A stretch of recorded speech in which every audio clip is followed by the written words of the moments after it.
बिस्मिल्लाहिर्रहमानिर्रहीम अस्सलाम वालेकुम डियर स्टूडेंट्स। आज के हमारे इस लेक्चर में हम बायोलॉजी 9 क्लास चैप्टर 1 को पढ़ेंगे। हमारे पास जो आज का टॉपिक क्या है, relation of biology to other sciences. अब बायोलॉजी का दूसरे साइंसेस के साथ क्या ताल्लुक बनता है, क्या रिश्ता बनता है, ठीक है। अब यहाँ पर एक बात आपने समझनी है कि जो बायोलॉजी होता है वो खुद साइंस का एक ब्रांच है, ठीक है। साइंस के वैसे बहुत सारे ब्रांचेस है। हमारा जो बुक है वो क्या है, बायोलॉजी है। तो इस वजह से हम पढ़ रहे हैं कि साइंस का एक हमारे पास ब्रांच क्या है, बायोलॉजी है। तो साइंस के और भी बहुत सारे ब्रांचेस हैं। एग्जांपल हम देते हैं जैसे फिजिक्स हो गया, केमिस्ट्री हो गया और बहुत सारे साइंसेस हैं, ठीक है।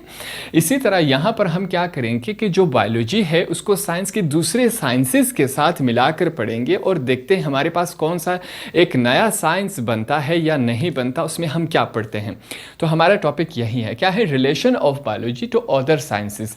बायोलॉजी का दूसरे साइंसेस के साथ क्या ताल्लुक बनता है अगर हम इसको कंबाइन करके मिलाकर पढ़ें।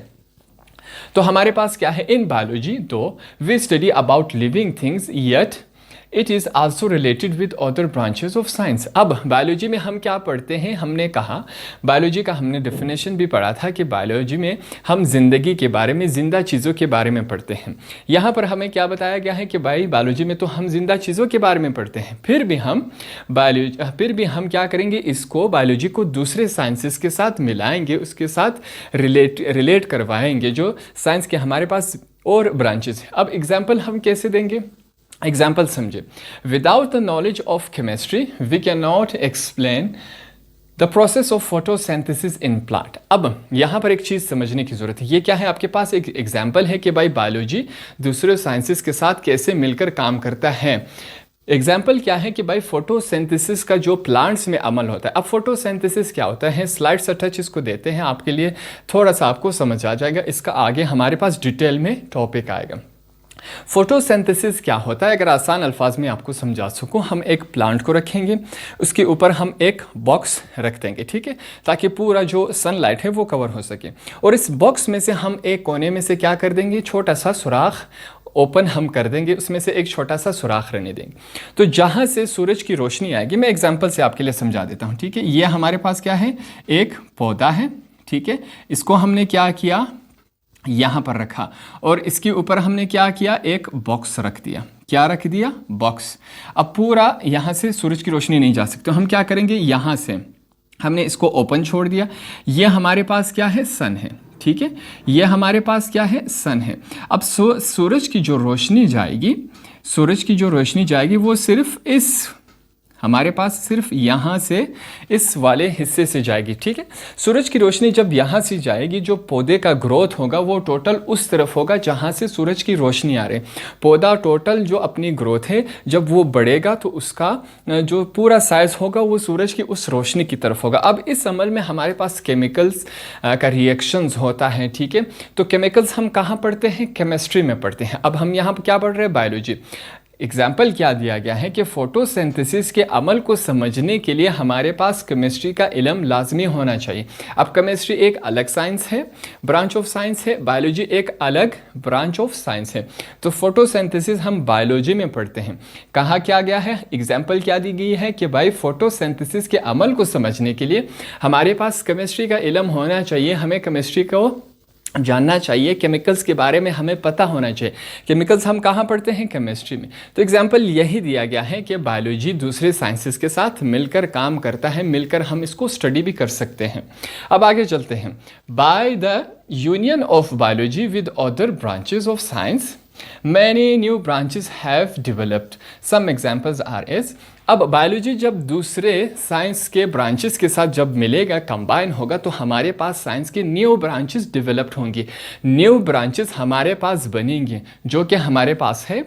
तो सबसे पहले हमारे पास क्या है, बायोफिजिक्स। अब बायोफिजिक्स क्या होता है, बायोलॉजी और फिजिक्स को जब हम आपस में कंबाइन करवाएंगे, मिलाएंगे, जब इन दोनों को मिलाएंगे तो हमारे पास एक नया ब्रांच बनेगा, उसे क्या कहते हैं, बायोफिजिक्स। अब बायोफिजिक्स में हम क्या पढ़ते हैं, यहाँ पर देखें हमारे पास इसकी डेफिनेशन है, it is a science that uses methods and principles from physics to study the mechanisms of biological system. अब बायोफिजिक्स में हम क्या करते हैं, बायोफिजिक्स में हम फिजिक्स के असूल और तरीके इस्तेमाल करते हैं बायोलॉजिकल सिस्टम में। बायोलॉजिकल सिस्टम में हम इस्तेमाल करते हैं फ़िज़िक्स के असूल और तरीके, ताकि हम जान सकें कि इंसानी या बायोलॉजिकल में जो हमारे पास हम चीज़ों को स्टडी करते हैं वो काम कैसे करते हैं। ठीक है, बायोफिज़िक्स में हम क्या करते हैं, फ़िज़िक्स के ऐसे असूल और तरीके बायोलॉजिकल सिस्टम में हम इस्तेमाल करते हैं, तो इसे हम क्या कहते हैं, बायोफिज़िक्स। अब एग्जाम्पल इसकी क्या है, हम इसको एग्जाम्पल से समझेंगे। Physics explain the first type of lever. The principle of this lever is used to understand the movement of arms and legs in biology. अब एग्जाम्पल हम इसके क्या देंगे, बायोफिज़िक्स की। फिज़िक्स में हमने सबसे पहले क्या फाइंड आउट किया था, क्या दरियाफ्त किया था, लिवर। अब इस लिवर को आपने समझना है ये क्या है। इस लिवर, हम जिगर, इंसानी लिवर के बारे में हम बात नहीं कर रहे। ये लिवर क्या होता है, मैं आपको एक एग्जाम्पल, एक तस्वीर से समझाता हूँ। फॉर एग्जाम्पल, ये हमारे पास एक बहुत बड़ा पत्थर है, ठीक है, ये हमारे पास एक बहुत बड़ा पत्थर है। अब अगर हम पिछले टाइम में पीछे जाएं, जब साइंस ने इतनी तरक्की नहीं की थी, तो इतने बड़े पत्थर को हम कैसे मूव करवाते थे, कैसे एक जगह से दूसरी जगह हिलाते थे। तो हमारे पास बड़ी बड़ी मशीनरी नहीं हुआ करती थी। तो ऐसी सूरत में उस टाइम में हम इतनी बड़ी चीज़ों को, पत्थर या कुछ भी हो सकता है, तो उसको मूव करने के लिए हम क्या इस्तेमाल करते थे, लिवर। अब लिवर क्या होता है, इसका कॉन्सेप्ट क्या होता है, देखें यहाँ पर समझे।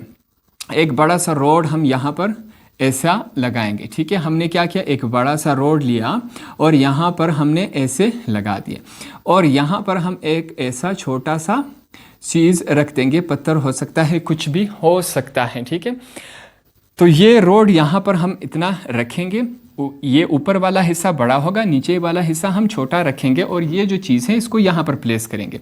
जब हम यहाँ पर इसको फोर्स करेंगे, यहाँ पर हम इस पर जोर लगाएंगे, तो ये जो पत्थर हमारे पास है वो आगे क्या करेगा, मूव करेगा। और हमारे पास बहुत कम फोर्स हम इस्तेमाल करेंगे, और जो बड़ी सी बड़ी चीज़ होगी वो आगे चली जाएगी, आगे वो मूव कर जाएगी। तो इस प्रिंसिपल को, इस चीज़ को हम क्या कहते हैं, लिवर कहते हैं, ठीक है। ये बात आपको क्लियर हो गई। इससे पहले भी क्लासेस में आपने पढ़ा होगा, लिवर का कॉन्सेप्ट क्या है कि बड़ी से बड़ी चीज़ को कम फोर्स में, कम ताकत में जब हम आगे करवाते हैं, मूव करवाते हैं, तो उसे हम क्या कहते हैं, लिवर कहते हैं। तो यहाँ पर क्या कहा गया है कि जो लिवर का फर्स्ट कॉन्सेप्ट था वो हमें किसने दिया, फिजिक्स ने दिया, ठीक है। यहाँ पर हमने पढ़ा the principle of this liver is used. ये जो असूल है, प्रिंसिपल, क्या असूल है इस लिवर के, कि कम फोर्स लगता है, कम ताकत लगती है, और बड़ी सी बड़ी चीज़ आगे मूव हो जाती है, ठीक है। तो ये जो प्रिंसिपल, लिवर का जो असूल है वो इंसानी, उसको हम समझने के लिए हम क्या करते हैं, बायोलॉजी में जब इसको इस्तेमाल करते हैं, फिज़िक्स के इस लिवर वाले रूल को, तो हम क्या करते हैं, कैसे एग्जाम्पल देते हैं। हम कहते हैं कि जो हमारे हाथ और जो हमारे पैर हरकत करते हैं, ठीक है, ये भी हम किसका एग्जाम्पल दे रहे हैं, लिवर का एग्जाम्पल दे रहे हैं, ठीक है। ये भी लिवर का काम कर रहे हैं। हम अपने हाथ से भारी सी भारी चीज़ को हम उठा सकते हैं, ठीक है। हम 50 kg, जो आपके बॉडी बिल्डर्स होते हैं वो 100 kg या उससे भी ऊपर तक चीज़ अपने हाथ से उठा सकते हैं। तो हमने क्या किया, फिजिक्स का जो कॉन्सेप्ट था लिवर का, वो हमने इस्तेमाल किया बायोलॉजिकल टर्म में। कैसे, हमने कैसे एग्जांपल दिया कि भाई जो इंसान के हाथ है वो भी इस लिवर का काम कर रहे हैं, जो टांगे हैं वो भी इस लिवर का काम कर रहे हैं। तो हमारे पास बेसिकली इसको सम अप करते हैं, बायोफिजिक्स। बायोफिजिक्स में हम क्या करते हैं, बायोलॉजी को और फिजिक्स को जब इकट्ठा करते हैं, मिलाते हैं आपस में, बायोफिजिक्स बन जाता है। अब बायोफिज़िक्स में हम क्या करते हैं, फिज़िक्स के ऐसे असूल और तरीके बायोलॉजिकल सिस्टम में जब हम इसको इस्तेमाल करते हैं, तब हमारे पास क्या बन जाता है, फिज़िक्स। एग्जाम्पल बायोफिज़िक्स बन जाता है। एग्जाम्पल हम बायोफिज़िक्स की कैसे देंगे कि भाई जो फिज़िक्स ने है, सबसे पहले हमें लिवर का कॉन्सेप्ट दिया, ठीक है, इसने हमें समझाया। तो अगर हम फिज़िक्स के इसी लिवर के असूल को उठाएंगे, बायोलॉजिकल टर्म में इसको इस्तेमाल करेंगे, तो हम कैसे एग्जाम्पल देंगे कि हमारे हाथ जिस तरह काम करते हैं और हमारे पाँव जिस तरह काम करते हैं। तो ये हमारे पास क्या बन जाता है, बायोफिज़िक्स। नेक्स्ट हेडिंग हमारे पास क्या है, बायोकेमिस्ट्री। अब बायोकेमिस्ट्री क्या होता है कि आसान अल्फाज में आपको समझा दूँ, अगर हम बायो और केमिस्ट्री को एक साथ पढ़े तो हमारे पास क्या होगा, बायो केमिस्ट्री बन जाता है। अब बायो केमिस्ट्री क्या होता है, हम क्यों पढ़ते हैं, इसकी ज़रूरत क्यों पेश आई, इसको समझते हैं। The study of different compounds and chemical processes in living organisms is called bio chemistry. अब बायो केमिस्ट्री क्या होता है, जब हम स्टडी करते हैं मुख्तलिफ कंपाउंड और केमिकल प्रोसेसेस जिंदा इंसानों के अंदर, तो उसे क्या कहते हैं, बायो केमिस्ट्री कहते हैं। एक दफ़ा फिर मैं आपको समझा दूं, जब हम स्टडी करते हैं मुख्तलिफ कंपाउंड्स के और केमिकल प्रोसेसेस के इंसानी जानदार चीज़ों में, तो उसे हम क्या कहते हैं, बायो केमिस्ट्री कहते हैं। अब इसका हम एग्जाम्पल पढ़ेंगे, समझेंगे, ताकि हमें और क्लियर हो जाए। एग्जाम्पल क्या है, in order to study the carbohydrates, proteins and lipids in living organisms there is a need of knowledge in chemistry. अब यहाँ पर एग्जाम्पल क्या दिया गया है, जब हम इंसान जानदार चीज़ों को उसके बारे में स्टडी करते हैं तो हमारे पास क्या आता है, कार्बोहाइड्रेट आता है, प्रोटीन आता है, लिपिड्स आते हैं। ये क्या होता है, जानदार चीज़ों के अंदर होता है ये तमाम चीज़ें। अब इन तमाम चीज़ों को समझने के लिए हमारे पास केमिस्ट्री की नॉलेज लाजमी होनी चाहिए, ठीक है। अब ये तमाम चीज़ें क्या है, इंसान में मौजूद है, जानदार चीज़ों में मौजूद है, ठीक है। तमाम जानदार चीज़ों में अक्सर में मौजूद होती हैं, तो इनको समझने के लिए, अब हम बायोलॉजी में इसको नहीं समझते क्योंकि इसमें केमिकल रिएक्शंस प्रोसेसेस होते हैं, तो इनको समझने के लिए हमारे पास केमिस्ट्री का नॉलेज लाजमी होना चाहिए, ठीक है। तो एग्जांपल से हमें काफ़ी कुछ क्लियर हो गया कि भाई जब हम कार्बोहाइड्रेट को पढ़ेंगे, प्रोटीन को पढ़ेंगे, लिपिड्स को पढ़ेंगे, तो हम ये केमिस्ट्री के नॉलेज के बिना हम ये चीज़ें नहीं समझ सकते, क्योंकि इसमें केमिकल प्रोसेसेस इन्वॉल्व होती हैं। तो बायो केमिस्ट्री क्या हुआ, बायोलॉजी और केमिस्ट्री को जब हम एक साथ मिलाकर पढ़ेंगे तब हमारे पास ये एक नया ब्रांच साइंस का बनता है, वो हमारे पास क्या है, बायो केमिस्ट्री। अगला जो हमारे पास हेडिंग है वो क्या है, बायो मैथमेटिक्स। बिल्कुल आपको नाम से क्लियर हो जाएगा। जब हम बायोलॉजी को, बायो को और मैथमेटिक्स को जब हम एक साथ पढ़ेंगे तो वो हमारे पास क्या बनेगा, हमारे पास बायो मैथमेटिक्स बनेगा, ठीक है। ये हमारे पास हुआ। अब इसको समझते हैं डेफिनेशंस के ज़रिए। It deals with the study of mathematical tools and techniques used in biological process. अब बायोलॉजिकल प्रोसेस में हम मैथमेटिकल टेक्निक्स, उसके जो टेक्निक्स होते हैं या जो उसके आलात होते हैं, टूल्स होते हैं, ठीक। टूल्स किसे कहते हैं, आलात को। जो उसके टूल्स होते हैं वो हम इस्तेमाल करते हैं, उसे हम क्या कहते हैं, बायो मैथमेटिक्स। बायोलॉजिकल प्रोसेस में जब हम मैथमेटिक्स के टूल्स और उसकी टेक्निक इस्तेमाल करते हैं तो उसे हम क्या कहते हैं, बायो मैथमेटिक्स। एग्जाम्पल से समझेंगे हमें काफ़ी सारा क्लियर हो जाएगा।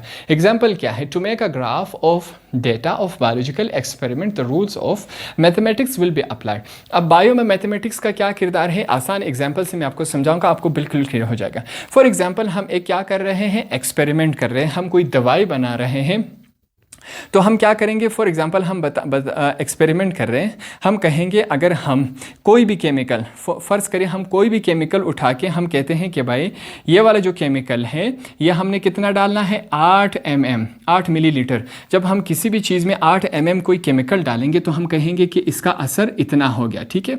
जब हम कहेंगे कि वही केमिकल जो है इसको 4 मिलीमीटर डाल दें, ठीक है, तो हम कहेंगे उसका असर कम हो गया, ठीक है। इस तरफ जो हमारा ग्राफ बनता है, तो हम इस ग्राफ, ये ग्राफ किस चीज़ का है, किसका असूल है, मैथमेटिक्स का। हम क्या कर रहे हैं, केमिकल्स डाल रहे हैं, एक्सपेरिमेंट कर रहे हैं, बायोलॉजिकल कोई भी एक्सपेरिमेंट कर रहे हैं, बायोलॉजिकल प्रोसेस में हम कर रहे हैं, तो जो मैथमेटिकल टूल क्या इस्तेमाल हो रहे हैं, हम ग्राफ। अब ग्राफ किस चीज़ का हिस्सा है, ग्राफ मैथमेटिक्स का। ग्राफ हमें बताता है कि अगर इतना डालोगे तो इसका जो असर होगा वो इतना बढ़ जाएगा, ठीक है। अगर 8 ml डालोगे तो इसका असर बढ़ जाएगा, अगर इसकी क्वांटिटी कम कर दोगे तो इसका असर कम हो जाएगा। ये हमें क्या बता रहा है, ग्राफ। अब ग्राफ कहाँ से आया, मैथमेटिक्स से। तो हम मैथमेटिक्स से भी हेल्प ले रहे हैं बायोलॉजिकल एक्सपेरिमेंट्स में, तो बहुत सारी चीज़ों में हम इसका इस्तेमाल कर सकते हैं। एक और आसान एग्जाम्पल मैं देता हूँ।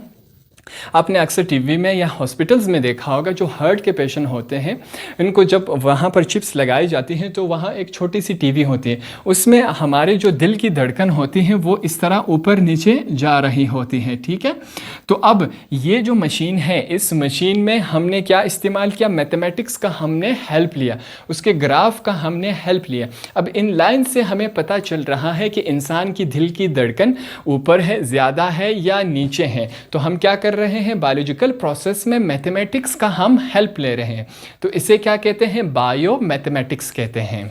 नेक्स्ट हेडिंग हमारे पास क्या है? Bio geography. अब जियोग्राफी को अगर मैं आपके लिए आसान अल्फाज में बयान करूँ तो जियोग्राफी हम किससे कहते हैं? ज़मीन को कहते हैं। ज़मीन के बारे में जब हम पढ़ेंगे तो उसे क्या कहते हैं? जियोग्राफी।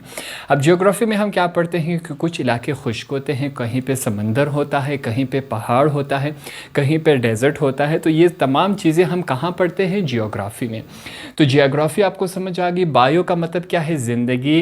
तो हम जब ज़मीन पर ज़िंदगी के बारे में बात करेंगे उसे क्या कहेंगे? जियोग्राफी। आपके पास इसका डेफिनेशन है, the scientific study of the geographical distribution of living organisms is called bio geography.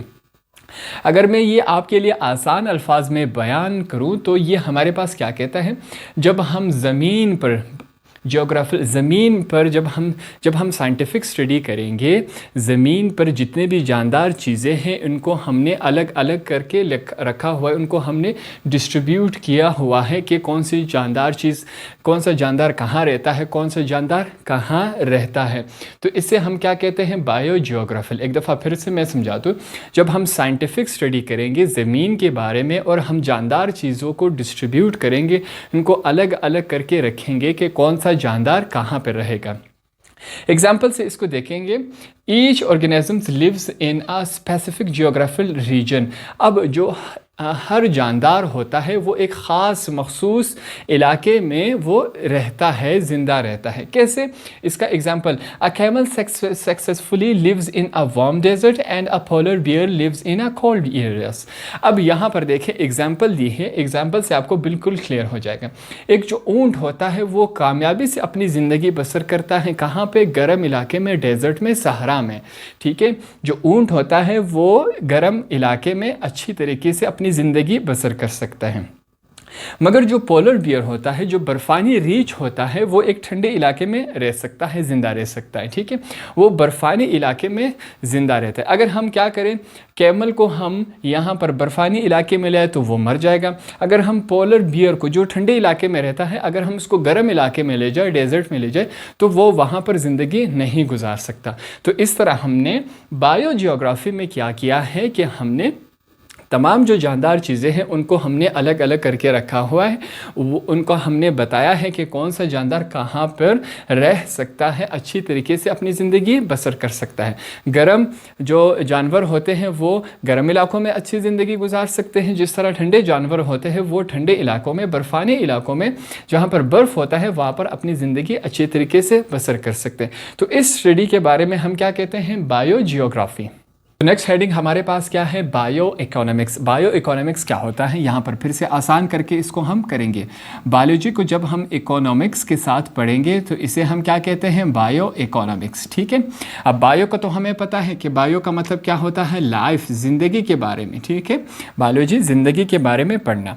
अब इकोनॉमिक्स क्या होता है? इकोनॉमिक्स के बारे में हम समझेंगे। इकोनॉमिक्स पैसों के बारे में, जितना हम कमाएंगे एक साल में, जितना हमारे पास आएगा, जितना हम खर्च करेंगे, जितना हम सेव करेंगे, तो इस टोटल का हिसाब किताब, कितना हमें प्रॉफिट होगा, कितना हमें लॉस होगा, तो ये तमाम चीज़ें किस चीज़ से ताल्लुक़ रखती हैं? इकोनॉमिक्स से ताल्लुक़ रखती हैं। आजकल आपने काफ़ी ज़्यादा सुना होगा सोशल मीडिया पे या न्यूज़ में कि भाई पाकिस्तान की जो इकोनॉमिक्स हालात है, इकोनॉमी है, वो बिल्कुल डाउन जा रही है। ठीक है, तो इसका मतलब क्या है कि भाई हमें सिर्फ लॉस ही हो रहा है। तो पैसों के बारे में, प्रॉफिट और लॉस के बारे में जितना भी इल्म होगा, जितनी भी हम स्टडी करेंगे, उसे क्या कहते हैं? इकोनॉमिक्स।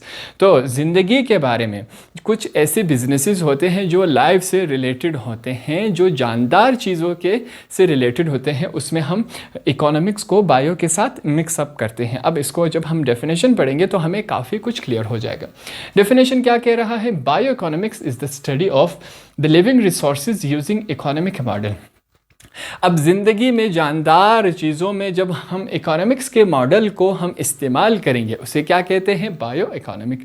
जैसे मैंने आपको एग्जांपल दी कि भाई एक साल में हम कितना कमाएंगे, कितना खर्च करेंगे, कितना हमें प्रॉफिट होगा, कितना लॉस होगा, तो तमाम चीज़ें कहाँ आ रही हैं? हमारे पास इकोनॉमिक्स में आ रही है। तो बायो इकोनॉमिक्स क्या है? ऐसी bio economics is the study of the living resources using economic model.